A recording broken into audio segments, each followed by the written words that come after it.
Buenas tardes, vamos a continuar. Ahorita a las 3:30 se iniciará la segunda ponencia de la tarde de hoy, que es la última del módulo 2 y se denomina Criterios de Recuperación del Sistema Eléctrico Nacional.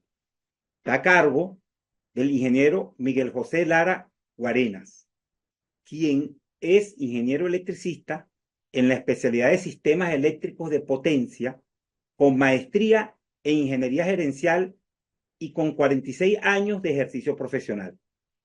Fue gerente general de la oficina responsable de coordinar la planificación y la operación del sistema eléctrico venezolano, donde trabajó desde el año 1975 hasta el 2004 durante 30 años. Y actualmente es consultor senior en sistemas energéticos. La charla que nos dictará criterios de recuperación del sistema eléctrico nacional nos presentará un breve resumen sobre la situación actual de toda la cadena de valor y los procesos medulares del Servicio Eléctrico Nacional. Expondrá la causa raíz de la crisis eléctrica y la visión del sector eléctrico que requiere la sociedad venezolana, caracterizando el actual modelo de gestión del sistema eléctrico venezolano y planteando cuál debe ser el modelo a desarrollar.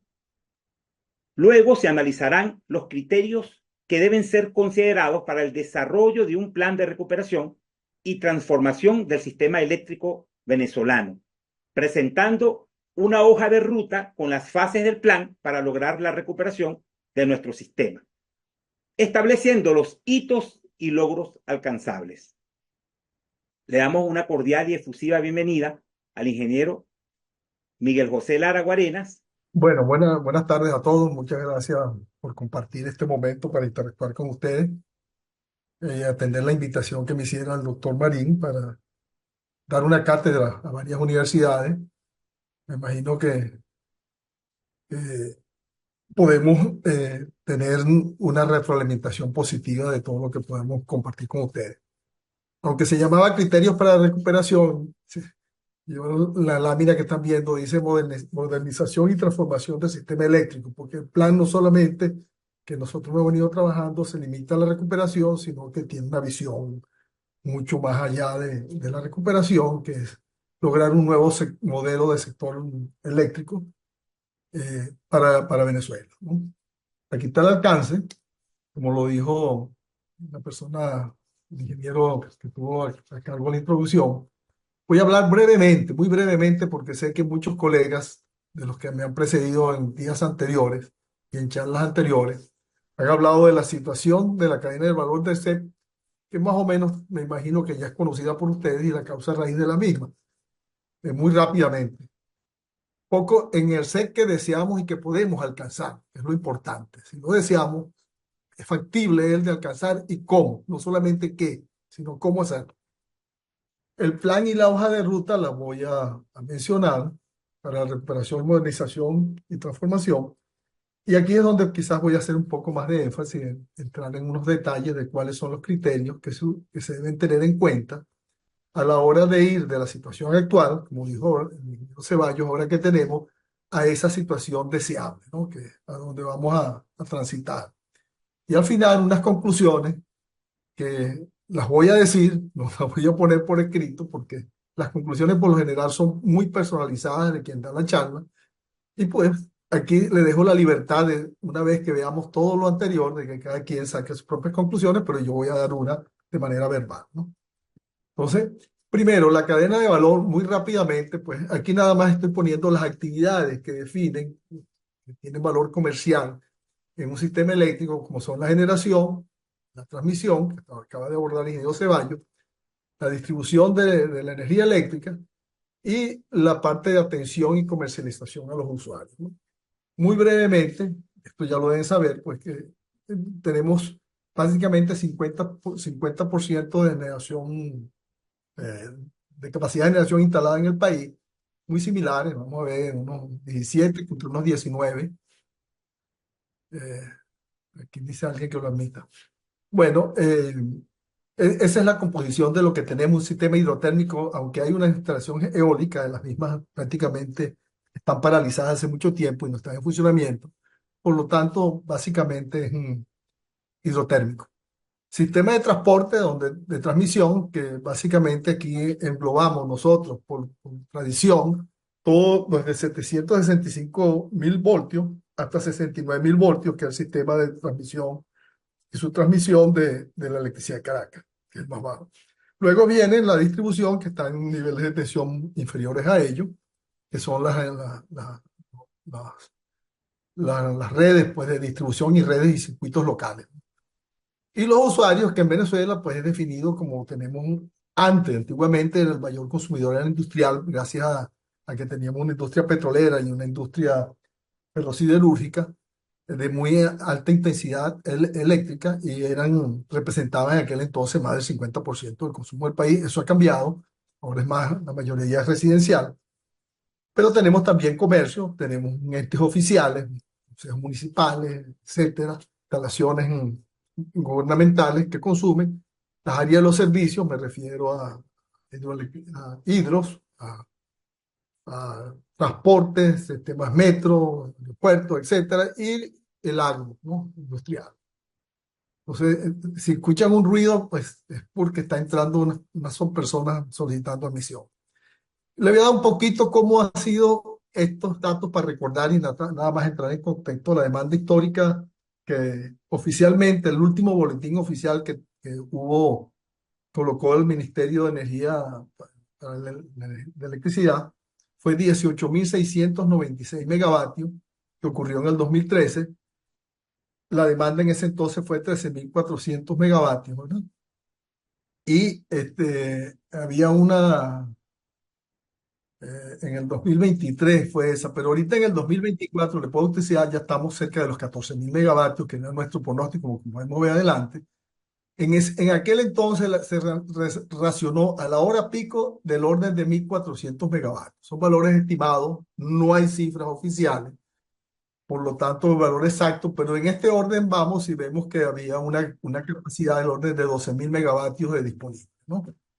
El consumo anual de energía en ese 2013 alcanzó los 132.531 gigavatios hora el año 2013. Estimamos que el año pasado debe estar en los 24.000 gigas y posiblemente este año 2024 llegue a cerca de los 100.000 gigas. Entonces, quiere decir que todavía estamos por debajo de los históricos que registramos hace más de 10 años, ¿no? Estimamos que el consumo de energía no servido ahorita, bueno, aquí tiene hora, lo voy a corregir, debe estar de orden de 1.700 a 2.000 megavatios. Aquí puse la energía no consumida para ser consistente, dije el puesto megavatios, pero en aquel entonces fueron como 1.000 gigas, estimamos que van a ser unos 1.700 gigavatios hora. La capacidad de generación instalada en el 2013, cifra oficial era 30.292. Abajo yo tengo una cifra que estimado más ha sido el ingeniero don José Aguilar, quien ha cuantificado toda la placa, los valores nominales de todo el parque hidrotérmico y eólico del país, y le da ese valor de 36.731 para el año pasado, ¿no? Y el consumo anual per cápita en el año 2013, según ese boletín oficial, eran unos 4.400 kilovatios hora por habitante. Éramos alrededor de 28 millones de habitantes.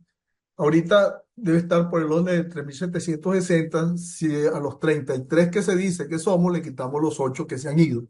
Entonces, estimamos 25 millones de habitantes para ese caso. Sigo rápidamente, ¿no? Aquí está en la generación cómo está la disponibilidad. Vemos que tenemos disponibles unos 9.400 de los 16.000, casi 17.000 megavatios instalados, unos 9.400 disponibles o que se pueden utilizar en la hora pico, vamos a decir. Puede ser que haya un poquito más, pero como Corpoelec no exporta más de 8.000 megavatios y la demanda de Guayana está al orden de los 1.000, 1.100, entonces el resto irá a los Andes y eso da la hidroelectricidad que podemos tener en las horas pico, que normalmente ocurre en mayo o en noviembre del año pasado, y en los Andes había cierta agua que podían generar hidroelectricidad. Esa no es la situación ahorita, precisamente porque estamos en la época seca. La térmica puede ser que llegue a los 2.800 a 3.000 cuando recuperan una termozulia o algo, donde hacen esfuerzo, a veces cae a 2.200, entonces en promedio le ubico 2.600. Entonces estamos en los 12.000 megavatios que le indicaba, y si estimamos que vamos, la eólica a veces llega a 5, a veces. Entonces, que tenemos básicamente apenas un 30% de la disponibilidad del total instalado. 24 indisponible y 12 disponibles, ¿no? Entonces, para los 14.000, este año 2.000 megavatios de racionamiento en hora pico. Eso lo podemos ver mejor en esta gráfica que yo vengo usando desde el año 2009. Me acostumbré cuando me tocaba mis inicios en el año 75 a hacer la modelación del sistema. Yo agarraba en la hora pico de máxima demanda cómo estaba cada generador y cada barra de demanda para poderla modelar. Y en el 1 de enero agarraba eso mismo para las horas de mínima demanda para poder hacer las simulaciones del sistema lo más realistas posible, ¿no? Eso está desde el año 75, pero son archivos personales. Entonces, acá se visualiza que cuando empezamos en el año 98, estoy poniendo 2000, esto era en el año 98, estos fueron los valores de capacidad instalada, de lo que había disponible, dice que había apenas 5.000 disponibles. Esta era la demanda que hubo oficialmente en el año 98, 10.850, y había una reserva de casi 4.000 megavatios que permitía cumplir con el criterio de reserva operativa, mantenimiento, disparo de la unidad térmica más grande, salida de la unidad hidroeléctrica más grande, y no se afectaba el suministro eléctrico. Eso lamentablemente se lo fue comiendo la demanda que creció y la falta de planes. Apenas entró Caruache aquí, pero ya en el 2006, se sabía que ya no había reserva operativa. Aquí se hizo lo de los bombillos, bajó un poquito la demanda, no mucho, pero desde ese entonces entramos en una crisis que se visualizó más en el 2009. Se pararon industrias térmicas y eso se ha mantenido y más bien viene creciendo, a pesar de que la demanda es menor que la que hubo aquí.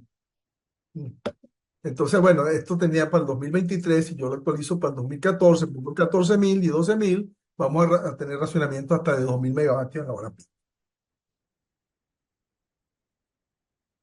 En la otra parte de la cadena, la red de transmisión, nosotros tenemos un número inusual de líneas, muchas de ellas porque están inoperativas y no se han recuperado, y otras inclusive porque en la hora pico, pues las horas las sacan los operadores para poder ponerlas en punta y mejorar los perfiles de tensión. Y eso hace que ese sistema sea vulnerable. La palabra yo puse insuficiente, aunque yo creo que ese sistema de transmisión, si fue suficiente antes, y se le hicieron algunas ampliaciones, debería tener holgura para manejar los volúmenes de flujo de potencia que se registran, pero es muy vulnerable a cualquier falla, y por eso es que nosotros vemos, hay tanto equipamiento indisponible del sistema de transmisión y distribución, que cualquier falla en cualquier nivel, ustedes están viendo lo que llaman bajones, que son fluctuaciones de voltaje, ¿no? O causan cortes, y en muchos casos, porque la mayoría de las fallas que ocurren, lamentablemente, son problemas de protecciones, derivan en contingencias múltiples que se convierten en apagones, ¿no? Edgardo Pelayo prendió la cámara por acá y me está tapando por aquí en el apartado. Ok. Entonces, eso normalmente, si cumplimos con los criterios de operación de un sistema eléctrico, esas fallas simples, cualquier contingencia que ocurría, que era el criterio N-1, no debería tener ningún impacto sobre ningún usuario. Eso ya no existe, eso no es posible. Y eso ocurre en generación, en transmisión, se perdió la capacidad firme, si usted no puede hacer ni mantenimiento, saca un transformador, como ya lo tiene varios indisponibles, pues tiene que racionar, no hay otro, tiene que cortar el servicio. Perdón. En cuanto a la gestión comercial, esta no existe. Prácticamente usted no sabe cuál es el ingreso, cuál es la tarifa que le aplica. El sistema de mediciones está abandonado, usted no sabe cuál es su consumo, se paga algo, y ese sistema es totalmente obsoleto. Las pérdidas no técnicas han seguido creciendo. Esto ha sido un problema del sistema eléctrico que cuando en el año 98, yo no lo mencioné, pero eran del orden del 25, 27%, eso ahora es mucho mayor. Podemos andar del orden del 40%, ¿no? Y los usuarios no tienen a quién reclamar. La novedad ahorita es el plan que denominan borrón y cuenta nueva, que creo que es una forma de generar ingresos. Le están diciendo a la gente, bueno, olvídese de lo que debía y pague tanto. Y a partir de ahora le vamos a cobrar un número que no creo que se base en mediciones, sino en una escala que ellos definen en función del estrato social a la que le quieren cobrar, ¿no? Entonces, algo indefinido y por lo tanto no existe no sabemos cuánto es el consumo de ningún tipo, ni de lo residencial, ni de lo industrial, no hay cifra. Yo creo que ya todos los colegas lo han dicho. Entonces, vamos a pasar a ver dónde vamos a aplicar los criterios. ¿Cuál es el sistema eléctrico que se merece Venezuela, que requiere Venezuela para poder eh, eh, eh, insertarse en el mundo moderno y de reactivación de todo su aparato productivo, ¿no? Primero requiere un servicio eléctrico de excelencia que es posible alcanzar. Estas palabras, bueno, estas las incorporé porque este plan que yo voy a poner, nosotros tenemos un plan y ha sido adoptado por el plan de Venezuela Tierra de Gracia, que es de la organización de la ingeniero María Corina Machado. Previamente este plan, don José Aguilar y mi persona lo estuvimos desarrollando para el gobierno interino a solicitud totalmente a honores y bueno, ahora ha sido adoptado por allí. Y digo porque la palabra subsidiariedad siempre estuvo en ese plan y es que eso significa que el Estado está al servicio del ciudadano y no el ciudadano al servicio del Estado, y creemos que así debe ser el foco para cualquier servicio público. La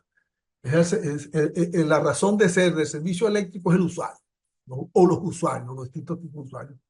Como tenemos una visión, como vamos a ver después, pues está basada en que vamos a tener que hacer mucha innovación y mucha modernización del sistema eléctrico, ¿no?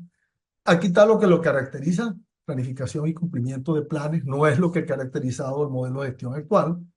Una información abierta y transparente que es posible obtener desde el primer día. Cuando yo trabajaba en Ops, usted desde cualquier lado del mundo podía ver cuánto estaba generando en línea Planta Centro, cuál era el nivel del embalse, cuánto fue la producción diaria de cada uno, el consumo de combustible, cómo se comportaban los indicadores técnicos, los indicadores de gestión del sistema eléctrico.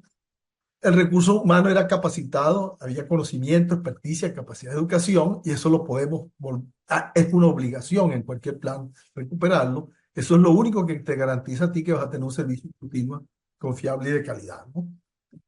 Un mantenimiento de excelencia. Las cosas no, si se abandona el mantenimiento, pues se va a deteriorar el servicio. Una gestión comercial eficiente. Hay que garantizar los ingresos, eh, porque ya no va a existir el rentismo petrolero, ni va a haber dinero. O sea que cualquier dinero que se destina al sector eléctrico, hay que tener ingresos para ver cómo se pagan tanto los gastos operativos como los costos de capital. Tiene que ser un sistema sostenible y sustentable que tiene que ver con las tendencias que hay. Primero, sostenible, que sea capaz de proveerse por sí mismo, y sustentable, que va a cumplir con todos los acuerdos que haya que cumplir, inclusive los de materia ambiental, ¿no? De cero emisiones de carbono. Es la meta. Que sea un sistema abierto a la propiedad privada, a emprendedores. No tiene por qué ser el Estado el dueño y el propietario de todos los activos. Todos pueden ser privatizables sin excepción, siempre que sean bien regulados. Tiene que ser flexible a la innovación tecnológica. Tiene que promover la ingeniería nacional. Esto es lo que decía antes de flexibilidad y adaptarse a a esta innovación y tecnología. Y costos eficientes y desburocratizados. Es decir, el usuario no tiene por qué pagar la corrupción, la ineficiencia y la burocracia que le puede cargar un sistema, un modelo de gestión como el que tenemos. Tiene que ser costos que realmente estén justificados y un sistema que no sea clientelado, el sistema eléctrico, que no esté al servicio de una parcialidad política, sino de los usuarios. Entonces, para ir desde lo que tenemos ahorita hasta ese modelo de sistema, indudablemente que para alcanzarlo necesitamos un plan. Ese plan nosotros lo llamamos del año 2018, el VSRP, era Venezuelan Electric System Recovery Plan, por sus siglas en inglés. Y la visión de él era ser pilar del desarrollo de Venezuela. Ahora es pilar de lo que se llama el hub energético, que es alcanzable en 6 años. Es un plan que en 6 años de gobierno es posible transformar a Venezuela, convertir a Venezuela en un hub energético, porque tenemos un potencial y unas capacidades para tener unas producciones, unas tarifas eléctricas muy bajas, y unos procesos productivos que serían abatibles en cualquier otro país, porque eso es lo que atrae a la gente para invertir. O sea, que yo pueda ser más competitivo allí que en cualquier otro lado. No es por tener los recursos que van a venir, porque hay muchos recursos que también otros países lo tienen. Ese plan tiene su hoja de ruta, tiene su fase, ¿sí? O etapa, acciones bien específicas, objetivo general, una visión, objetivos específicos. Yo no voy a entrar en detalles del plan porque no me va a alcanzar la presentación. Una estrategia y una metodología para abordar el desarrollo de todo esto. Unas premisas y unos criterios que es lo importante, porque lo que yo voy a entrar ahorita para compartir, que van a definir las prioridades de recuperación, una organización y un cronograma de ejecución que incluye hasta los cronogramas de ingresos, de desembolsos, de pago de los capitales que se requieren, cuáles son los logros alcanzables los primeros 30 días, los primeros meses, el primer año. Este era un plan que se ejecutó al principio 3 años, con la flexibilidad de ajustarse según fuera el capital de arranque que recibieron, ¿no? Y tiene una plataforma de estudios que hay que ejecutar, porque ningún plan, si tú no haces los estudios y le llevas a un ente financiero, que aquí quien nos puede financiar son los entes multilaterales, si usted no le lleva los estudios detallados que soportan que lo que usted está diciendo es lo que los estudios recomiendan y están basados en una ingeniería propietaria, es decir, que esos estudios estén hechos por empresas que sean reconocidas por esas instituciones financieras y que cuando yo le diga esto es y esos son los dineros y esto es lo que se va a lograr, usted va a agilizar enormemente la recepción de esos recursos porque al principio esos activos como están no tienen ahorita valor comercial y nadie va a poner plata donde dice si yo pongo plata, ¿cómo la recupero? No la voy a recuperar al principio. Y los capitales no vienen si tú no le das toda la seguridad legal, jurídica y financiera para ser exitoso. Bueno, voy a entrar en lo que es la materia de la presentación. ¿Cuáles son los criterios que considera ese plan? Nosotros consideramos en el desarrollo criterios técnicos que tenían que ver con la planificación de un sistema eléctrico, con su concepción, con su diseño. Nosotros tenemos un sistema eléctrico que tiene unas características esenciales, ya vamos a ver cómo se debe operar el mismo. Después tenemos criterios económicos y financieros. Las opciones de recuperación son múltiples para cada equipo y nosotros usamos un criterio que ya creo que el ingeniero Aguilar lo debe haber expuesto en detalle en su presentación y como la cátedra ya asistieron ustedes, yo no voy a entrar en detalle del mismo, que es el costo nivelado de electricidad o levelized cost of electricity, ¿no? En inglés. Los costos de operación y mantenimiento, nosotros tenemos que generar esto y producirlo, esto no nos lo van a dar.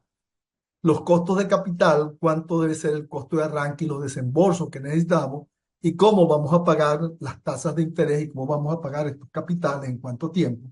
¿Qué tarifas podemos alcanzar y qué tarifas podemos aplicar en función de cómo se logre el poder adquisitivo mejorar y la economía del país? ¿Y cuál es el financiamiento? ¿Qué fuentes de financiamiento son factibles de tener? Tenemos criterios legales e institucionales como son las leyes vigentes y los decretos que no pueden ser no los deseables, pero son los que tenemos. Y hay que ver qué se puede hacer con esto, cuáles son las barreras y cómo desmontamos esas barreras para poder agilizar la ejecución del plan. ¿Qué organización va a cometer la ejecución del plan? Yo les puedo adelantar a ustedes que en las reuniones que tuvimos con los proveedores calificados, nosotros nos reunimos con la mayoría de los proveedores más calificados en la industria eléctrica mundial, más de como 300 reuniones más o menos en el pasado, para además del diagnóstico común, evaluar las opciones y ver qué se necesita como herramienta para recuperar eso. Corpoelec no es una contraparte que tenga nada para ayudar en un plan de recuperación, ni capacidad de ejecución, ni capacidad de soporte. O sea, a lo mejor le necesita un baño, no tiene para ponerlo, para que el personal trabaje, no tiene grúa, no tiene herramientas, los trabajadores no tienen ni siquiera la protección de seguridad que deben tener. Además, tiene unas deudas que superan que son de miles de millones de dólares con esos proveedores y esas organizaciones, esas empresas, sus juntas directivas no van a trabajar con Corpoelec. Y si Corpoelec recibiera dinero, puede pasar por algo similar de lo que está pasando Cinco, que es que diga, bueno, le van a dar dinero, pero páguenme a mí primero. Entonces, aquí hemos llegado acuerdos de que puede haber organizaciones y que hay deudas que legalmente son bien habidas y que de algún momento se deben ser reconocidas y canceladas, pero los dineros no van a ser en principio para pagar eso, sin nada. Y otro criterio que es administrativo es la transparencia, que tiene que ver que aquí se ha usado por las emergencias, por la necesidad de recuperar decretos de emergencia que no son nada transparentes y lo que han hecho es crear un ambiente de corrupción y de fracaso, ¿no? Entonces, eso hay que cumplirlo. Y tiene que haber, aquí va a haber mucho dinero, o sea, unas buenas cantidades de dinero que tienen que ser bien asignados, bien seleccionados, con total transparencia y que puedan ser susceptibles de cualquier escrutinio, de manera que se garantice que los dineros han sido perfectamente utilizados para lo que fueron prestados, por lo que fueron solicitados. Y tenemos otros criterios que tienes que tener en cuenta en el plan, que son los políticos, los sociales y los laborales. O sea, tenemos una sociedad que tiene un servicio pésimo, que está sufriendo cortes cada vez más frecuentes. Tenemos criterios políticos que quieren victorias tempranas, que quieren prioridades, cada quien quiere ver su área como prioritaria y estamos en un sistema interconectado que no tiene nada que ver con eso, pero hay criterios de prioridades políticas por los impactos que está teniendo en la economía la falta de electricidad que hay que tomar en cuenta y hay aspectos laborales. Es decir, tenemos una masa laboral desmotivada, mal remunerada, mal entrenada, o carente de entrenamiento, sin herramientas para hacer sus actividades, que tú tienes que darle a eso su peso en las prioridades, ¿no? Tenemos una modalidad que para poder hacer el sistema sostenible en el tiempo, hay que privatizar, hay que ceder, hay que dejar el Estado atrás, el Estado debe centrarse en su rol regulatorio. Y tenemos que ver cómo es la remuneración, porque la remuneración que tiene el personal ahorita, pues tú no vas a conseguir a gente que quiera venir a trabajar si no tiene un tabulador y unos criterios de remuneración que sean competitivos y atractivos en el mercado nacional. ¿Ok? Aquí, bueno, vamos a entrar en el primero, los criterios de planificación del SET. Es un sistema hidrotérmico interconectado que fue concebido, diseñado y construido para tener un polo hidro en la región de Guayana. Yo me imagino que ya el ingeniero Ceballos lo mencionó, lamentablemente Luis no pude llegar a tiempo de presentación. Y un respaldo térmico en el resto del país, ¿no? Eso son largas líneas de transmisión de extra alto voltaje para someter grandes flujos de potencia hacia los centros de consumo y una redundancia N-1. ¿Esto qué significa? Que ese sistema para operar, como funciona, es, yo tengo un gran foco de generación que es hidro y que tiene unas características especiales, que tiene un gran embalse con una regulación de 32 meses, una cadena abajo de otras centrales que son Caruachi, Macagua y Tocoma, que está ahí ya desarrollada un avance de la obra civil, pero no tengo ninguna central de electricidad todavía en funcionamiento y que ese embalse tiene un río que da grande, un flujo promedio, pero ese flujo promedio tiene una variabilidad y una estocasticidad que tienes que tomar en cuenta y por eso es que necesitas ese respaldo térmico, porque si no, no lo puedes usar. Y uno de los criterios que nosotros pusimos en el plan es que vamos a recuperar las 64 unidades hidro que están instaladas en el país. Eso es lo mejor que le puede pasar en el país desde el punto de vista de producción de electricidad. ¿Okay? Y esas 64 unidades no se recuperan de la noche a la mañana. Recuerden ustedes que en una represa tienen muchas unidades y tienen una sola grúa que funciona. Entonces, normalmente va por etapas, una máquina, dos máquinas. Tratamos con los proveedores de crear maneras de tener talleres externos para agilizar shift de trabajo, o sea, turnos de trabajo de doble o triple personal para ver cuánto se reducían los tiempos ante una emergencia, porque eso es lo que nos va a garantizar que el sistema eléctrico va a funcionar todas esas máquinas. Para, ojo, y lo voy a decir ahora, para eso poder funcionar, no sé si lo mencionó el ingeniero Ceballos, para yo poder sacar esa hidroelectricidad, ya ahorita tengo restricciones, porque el sistema fue diseñado para sacar lo que está sacando, no más porque había un desarrollo estimado tanto en la región de Guayana como en la región petrolera del Orinoco, que no se ha dado, y entonces tengo excedentes de energía, aunque tengo mucha indisponibilidad, aún así tengo excedentes. Si yo recupero 5.000, si nosotros recuperamos 5.000 a 7.000 megavatios, yo no lo puedo sacar si no amplío el vínculo de transmisión desde Guayana hacia el resto del país Y eso es lo único que le va a garantizar que si usted hace una línea, como lo dijo el ingeniero Ceballos, allá en su pregunta y respuesta en Maracaibo, un cable, solo lo va a poder utilizar si tiene antes la autopista que le puede llevar la energía hidroeléctrica hasta allá. Si no, no la va a poder llevar más de lo que está ahorita. Serían reales perdidos. O bueno, tendrían que esperar, pues, no es perdido. Entonces, esto, como digo, funciona. Usted tiene una energía firme, pero también tiene que maximizar en base a la estocasticidad, a la probabilidad de ocurrencia de caudales. Eso hay herramientas. Siempre Oxy la tuvo. Yo no sé si ahorita Corporea las tiene y las usa.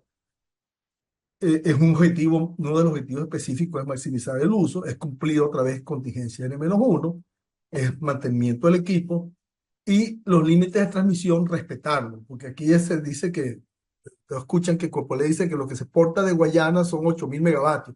Eso fue un valor que nosotros determinamos en el año 2003 cuando yo entré a Caruachi, las primeras máquinas, pero esos límites son dinámicos, eso depende de la topología que tenga el sistema y necesitaba 5 máquinas de 400 megavatios para alcanzar ese valor en el centro. Necesitaba 3 en Tacoa y 2 en Plantacentro, o 3 en Plantacentro y 2 en Tacoa, a medida que se van perdiendo esa generación térmica y se va perdiendo la funcionalidad del sistema de transmisión. Esos límites se ajustan para abajo. Por eso es que cualquier contingencia con un valor de 8.000 que ocurre va a terminar en un apagón de amplio impacto a nivel nacional. Otros criterios son la selección de opciones, ¿no? Nosotros cuando evaluamos a cada equipo del sistema, estoy diciendo a cada unidad de generación, una por una, a cada transformador, a cada línea, cómo recuperarla, las opciones que usted tiene son la reparo, que es una que hay que hacer, la rehabilito, hay otras que se pueden hacer otras cosas, repotenciándola, o hay algunas que son necesarias, no las tiene y habrá que reemplazarlas. Y el criterio que usamos fue, en base al recurso, al tiempo de vida y a los costos de operación y mantenimiento y a las tasas de interés que en ese entonces utilizamos para pagar el dinero, el capital, aplicamos esto lo que es el costo nivelado de electricidad, ¿no? Otra es, en las máquinas térmicas, evaluamos si teníamos los combustibles térmicos requeridos, no solamente en la cantidad, a medida que el plan de recuperación va incorporando máquinas térmicas, usted va a necesitar más consumo de combustible para ponerlas a operar y tener reserva y cumplir con la demanda, que le estimamos un crecimiento hasta del 15% interanual. Y ese parque es posible cumplir con ese crecimiento durante 5 años. Tenemos holgura suficiente. Pero en la calidad, porque una de las cosas que está ocurriendo con ese parque térmico es que los líquidos no cumplen con las especificaciones de los fabricantes. Esas unidades que nosotros se fueron incorporando en todos estos tiempos, en otros países dan hasta 99% de disponibilidad y nosotros no nos dan ni siquiera el 10, el 20. El problema es que la calidad del combustible que reciben de PDVSA las daña inmediatamente, pues, y las daña en fallas graves o catastróficas. Entonces, es en cantidad y calidad. El plan contempla la importación de esos combustibles y los calcula y los pone. Lo ideal sería comprarle a PDVSA qué aporte le pagaría al sector eléctrico, a la industria petrolera, ya no le llama PDVSA, porque PDVSA no es recuperable tampoco. ¿Qué cantidad y qué impuestos pagaría por importar eso? Y eso son unas cantidades bien importantes, ¿no? ¿Cuáles son las restricciones de distribución? A cada máquina que recupera, tú le tienes que garantizar que su sistema de evacuación, cuando ella está lista para funcionar, también está listo. Es lo que estaba definiendo el ingeniero Ceballos como la reconexión global o integral, nosotros le llamamos, o armoniosa, ¿no? Todo eso es un sistema que no funciona. Yo pongo por aquí una maquinita y ya resolví el problema, con la generación distribuida que llamaban, ¿no? Eso no, ni siquiera soportaba y eso se sabía que iba a ser un fracaso. Tiene los costos de operación y mantenimiento y tiene los incrementos tarifarios, porque si no se hace ajuste tarifario, nosotros no vamos a generar ingresos y no vamos a poder pagar y no vamos a poder conversar a ningún financista de capital.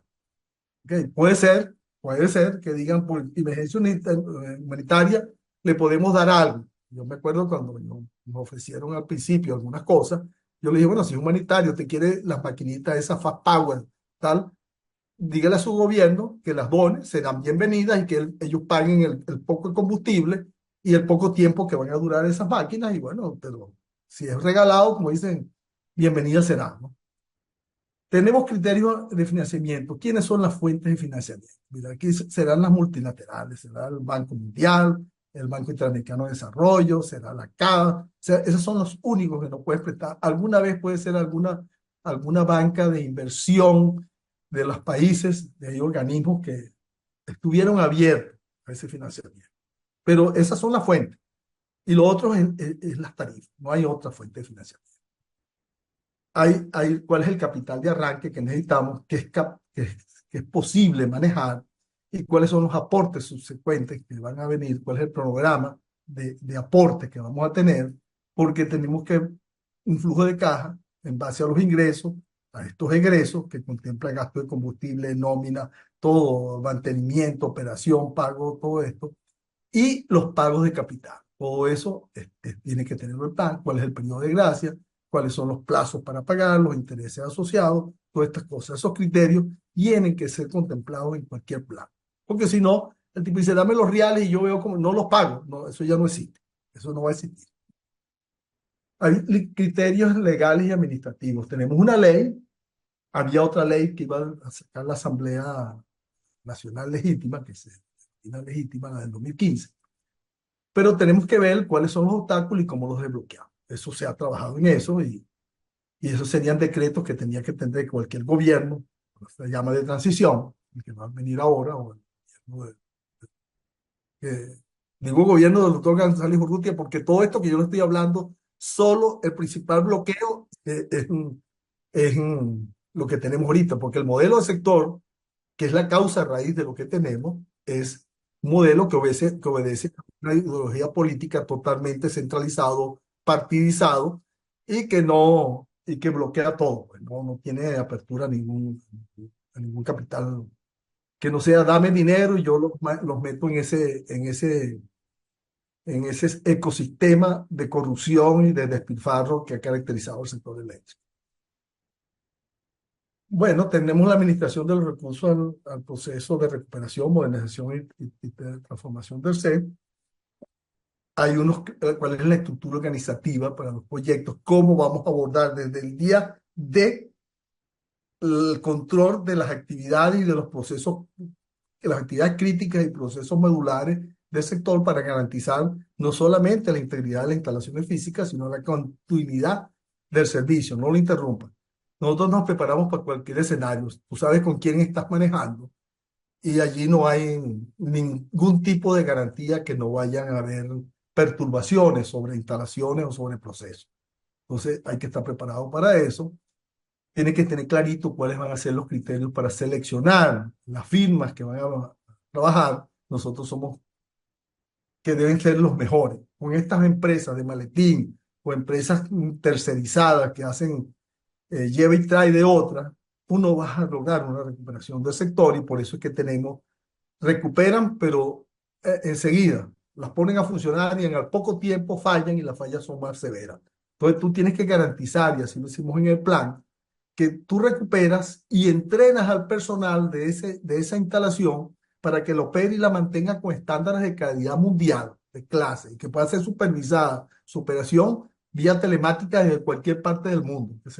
Eso existe para tú darle aviso. Pues, tú puedes contratar lo que nosotros llamamos y evaluamos como un long-term service agreement, o sea, un acuerdo de servicio y mantenimiento de largo plazo donde alguien te está diciendo y te suministra las piezas y eso en el programa de desembolso tiene un impacto aplanando esas curvas de desembolso, ¿no? Y a quién les vas a asignar los proyectos y tienes que hacerlo de la forma más transparente posible, sin privilegios, sin prioridades, sin preferencias, solo al que ofrece la mejor solución dentro de los cánones que estamos solicitando y tiene que ser susceptible de auditoría y rendición de cuentas. Pues aquí se acabó eso de que nadie sabe dónde están los reales.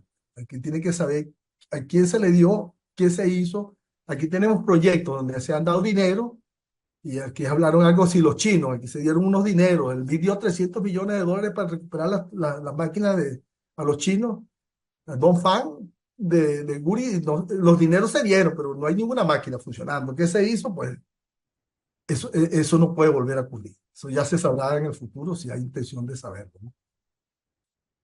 Hay los criterios para determinar las prioridades, ya se las mencioné, políticas, las laborales, las técnicas, las económicas. ¿Cuál va a ser el tiempo, el tiempo para darle su valor comercial? Uno de los objetivos específicos es darle valor comercial a todos esos activos. Nosotros establecimos que si nosotros gastamos en aquel entonces, bueno, eso hay que ajustarlo. Estoy hablando de cifras, cuando hablábamos de 15.000 millones, el valor que tenía el sector eléctrico una vez rescatado pasaba de 45.000 millones, o sea que la privatización podía servir perfectamente para pagar toda la inversión requerida de CAPEX y OPEX. Ahora, ese valor comercial puede ser mayor. Entonces, eso está así. Tenemos que crear una agencia nacional. Nosotros estamos hablando de la Agencia Nacional de Energía. Yo estoy trabajando con un grupo de energía del sector petrolero. Y todos estamos convencidos de que tiene que haber una agencia de energía porque es el sector energético venezolano el que vamos a transformar y recuperar. Esa E del plan de Electrical podemos llamar por Energy, ¿no? Y no cambia el nombre del plan. Se necesita un nuevo marco regulatorio.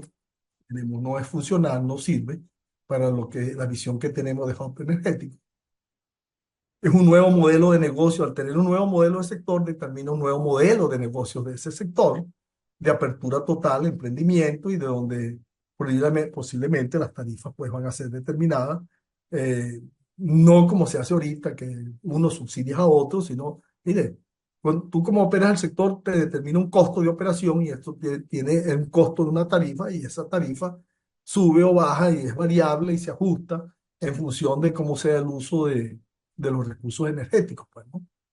Y de la temporalidad que tengamos, si tenemos suficiente agua, no tenemos un sector hidrotérmico, si tenemos combustibles importados, si producimos aquí a nivel nacional ya en cantidad y en calidad suficiente y competitivo para no pagar gastos de flete, sino pagárselo directamente acá a la industria petrolera nueva.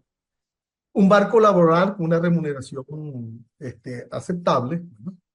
Nosotros en el plan tenemos un, un tabulador con niveles de cargo y tenemos un sueldo promedio, ¿verdad? Establecido de inicio, pero no voy a decir la cifra, es mucho más de lo que gana cualquier ahorita. Puedo decir el mínimo del empleado más bajo, que es 300, y el del personal ejecutivo tenemos establecido en 4.000, pero eso da un promedio en función del número de personas que quiere cada área, ¿no? Es un principio. Pero eso es perfectamente pagable. Tú tienes 100.000 gigavatios hora y logras una recaudación a una tarifa de unos ingresos suficientes. Supongo que pongas 5 céntimos el kilovatio, estás hablando de 5.000 millones de dólares al año, ¿verdad? De ingresos. Y con eso pagas capital, pagas tal. Por supuesto, tú no vas a ingresar todo, ¿no? Porque ellos que ya están pensando, de los 100 ahorita, si facturamos 50 es mucho. Pero todo eso está contemplado. Y tenemos pues que cumplir con los acuerdos ambientales, que no es que sea emisión, sino, bueno, nosotros ya ahorita con el sistema que tenemos, estamos dentro del acuerdo, el acuerdo, el compromiso de emisiones netas cero. Pero es que con incrementos de eficiencia nosotros vamos hasta 27 millones de toneladas de carbono solamente en el parque térmico, hablando de la eficiencia que es factible en el proceso de recuperación. Y además ya hay tecnologías que permiten usar nuestros recursos energéticos, los de Venezuela, porque cada sistema es diferente y cada país aprovecha los recursos energéticos que tiene como de la manera que les resulte más conveniente. No es que me vas a imponer que yo tengo que instalar eólico, solar, porque le voy a decir una cosa. La gente dice, no, tú con eólica tengo viento. Sí, Google dice que tenemos viento, pero el inversionista no cree en Google. El inversionista te va a decir, ajá, ¿dónde hay viento? En Paraguaná. Yo estoy seguro que quien hizo ese proyecto no hizo lo que hace un inversionista en eólica, que es que va a poner una torre con sus turbinas de diferentes tamaños, de diferentes alturas, mide, ve los ángulos de ataque del viento y hace una estadística de 4 o 5 años que le dice, esta es la energía firme que yo puedo sacar, esta es la inversión y esto yo lo puedo conectar al sistema con este sistema de transmisión y eso no le toma ni un año, ni dos, ni tres, le va a tomar 5 o más años. Y lo mismo pasa con la solar. Nosotros evaluamos todas esas opciones. Ojo, eólica, solar, flotante, todas esas están en el plan que se evaluó. para esos acuerdos ambientales, porque más que una tecnología es una presión que hay ahí, una narrativa que casi que obliga a la gente a que tenga que comprarle eso a los países que no tienen ni hidroelectricidad ni tienen combustible. Y entonces, pues, están tratando de usar los recursos, y, bueno, a alguien le tienen que ayudar a que les pague eso. Bueno, las conclusiones, para terminar rapidito y ajustarme al tiempo, creo que no me haya pasado. Como le digo, básicamente yo creo que ya las indiqué y las voy a resumir aquí. Lo primero es que cualquier plan que nosotros hagamos que no esté ajustado a la filosofía de diseño y funcionamiento con que fue concebido y desarrollado y construido el sistema eléctrico venezolano, está condenado a su fracaso. O sea, si usted empieza a creer que estas planticas resolvían el problema, que poniendo, bueno, el que quiera poner en su casa un techo solar, bueno, que déjelo. Esa es la libertad. Él verá si su inversión en Venezuela se justifica, porque no tengo servicio, yo puedo instalar eso, instalo mi batería y funciona. Pues donde yo estoy ahorita, pues aquí está en una casa donde tiene un techo solar ahorita, que donde vive mi hija por acá, que la estoy visitando. Entonces, y ella sí tiene un vehículo eléctrico y viene acá y lo carga. Aquí le funciona. Pero eso del prosumer, que lo dijo Luis Ceballos, no funciona como tal, porque aquí se han dado cuenta que aquella cosa que le vendieron, como que instale aquí el techo y después usted me vende lo que le sobra. Ah, es que cuando a ti te sobra, a mí me sobra también. Entonces yo no lo quiero en esa fecha. Ah, no, pero es que cuando a ti te hace falta, a mí me hace falta también. Yo quiero que me lo regresen en esta fecha. Y además tú me tienes que pagar el uso de una red. No es que yo tengo una red y la opero, la mantengo, invierto en ella y después tú la usas para consumir cuando te hace falta o para vender. No tienes que pagar. Ah, entonces no es tan fácil la cosa. Me engañaron. No, no te engañaron. Están en una realidad de mercado. Es así. Entonces, ojo con eso de los prosumers, ¿no? La segunda cosa es, ya le dije que lo mejor para cualquier plan nuestro es que recupere toda la hidroelectricidad y que maximice el uso de eso. Esa es la mejor fuente energética que tenemos, es la energía más limpia y menos contaminante que vamos a conseguir, que además tiene unos beneficios por encima de las otras que llamamos renovables. Bueno, hemos tenido discusiones, pues todas son intermitentes o todas son renovables, pero discusiones del equipo. Pero entonces, cuando usted esa energía tiene esos beneficios adicionales, es que le sirve a usted para control de crecida, sirve para suministro de agua, la puede utilizar para riego. Nosotros tenemos en el río Caroní y el Orinoco, que convergen, uno de 33.000 metros cúbicos por segundo en promedio, el otro 5.000, le da un promedio de 38.000 metros cúbicos por segundo, que en el menor de los casos llega a 15.000 y en el otro pasa de los 65 y tienes energía hidroeléctrica y por qué nosotros no nos podemos convertir en unos productores de hidrógeno, que tenemos suficiente agua y tenemos suficiente energía de hidrógeno verde, que ya están construyendo plantas térmicas que usan hidrógeno. Antes las nuestras pueden usar una parte, las que tenemos instaladas, de hidrógeno, una combinación, no, pero están emigrando la clase H, la clase J, hacia uso total de hidrógeno, ¿no?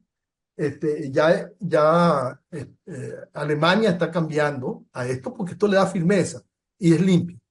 Y lo más importante, firmeza, seguridad de esa no intermitencia, ¿no? La otra es que nosotros el plan que acometamos tenemos que hacerlo con los proveedores calificados de clase mundial, no con empresitas de maletín, no con estas empresas que no tienen conocimiento, iraní, Uruguay, Argentina, reparto de real, cubanos, aquí llegaron a ver 13.000 cubanos, que pueden saber un sistema eléctrico, alguien que ahorita van a tener unos razonamientos enormes y que para ellos sí les servía las planticas, a lo mejor, porque no tienen nada. Pero eso nunca jamás tenían un sistema 765 ni una central hidroeléctrica como el Guri, pero sin embargo ahí estaban decidiendo qué hacer. Entonces, los resultados pues son obvios. Eso no funciona. Lo otro son que debe ser una solución integral, armoniosa, soluciones definitivas, no pañitos calientes. Una de las primeras discusiones que yo tuve cuando me invitaron a una reunión en el MIT y me indicaron de que había dinero suficiente para comprar este Fast Power, 2.000 millones de dólares. Yo le dije, bueno, qué bueno que hay dinero para el sector eléctrico, pero por favor no le quiten los dineros a la solución definitiva. Eso no sirve. Eso hace lo mismo que hace Corpoelec. Va a seguir comprando maquinitas porque a los 3 meses, pero es que tú puedes recuperar máquinas en 45 días, en la mitad del tiempo. que tenemos máquinas térmicas que son recuperables en ese tiempo y van a hacer la misma función y son nuestras. No tengo que pagar alquileres ni nada por el estilo.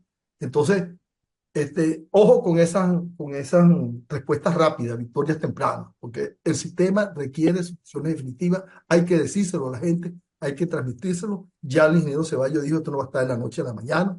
El sistema hidroeléctrico, para recuperar las 64 máquinas, toman por lo menos 4 años. Son 64 unidades, de las cuales casi la mitad está dañada y de la que está funcionando está en un estado que puede implosionar en cualquier momento y ahí sí es verdad que nos la vamos a ver complicada, ¿okay? Porque está muy deteriorada. No tienen el mantenimiento apropiado ni con las empresas apropiadas. Por eso le digo, proveedores calificados. Eh, Otro es lo que dijo el ingeniero Ceballos. Todo plan necesita hacer los estudios. Nosotros tenemos que todos hacer una batería de estudios que no la hemos podido hacer. Y eso lo reconozco. Podemos hacer unas aproximaciones con nuestro mejor conocimiento y entender. Pero los estudios con las herramientas de modelación y simulación no lo podemos hacer porque eso es recursos. Y si hay algo que no se tiene, son recursos. No son muchos, pero cualquier institución financiera en un plan de financiamiento considera una parte importante para hacer sus estudios. Nosotros nos reunimos con el BID, con el Banco Mundial. Si yo decía, si yo doy 20.000 millones, yo considero 2.000 millones en estudios. Y eso es nada. ¿Eh? Eso es lo estándar para ellos, para garantizarse que la cosa va a funcionar y se va a hacer bien. Yo no sé si eso se lo exigían a Corpo Elect, pero eso es un deber ser, ¿no?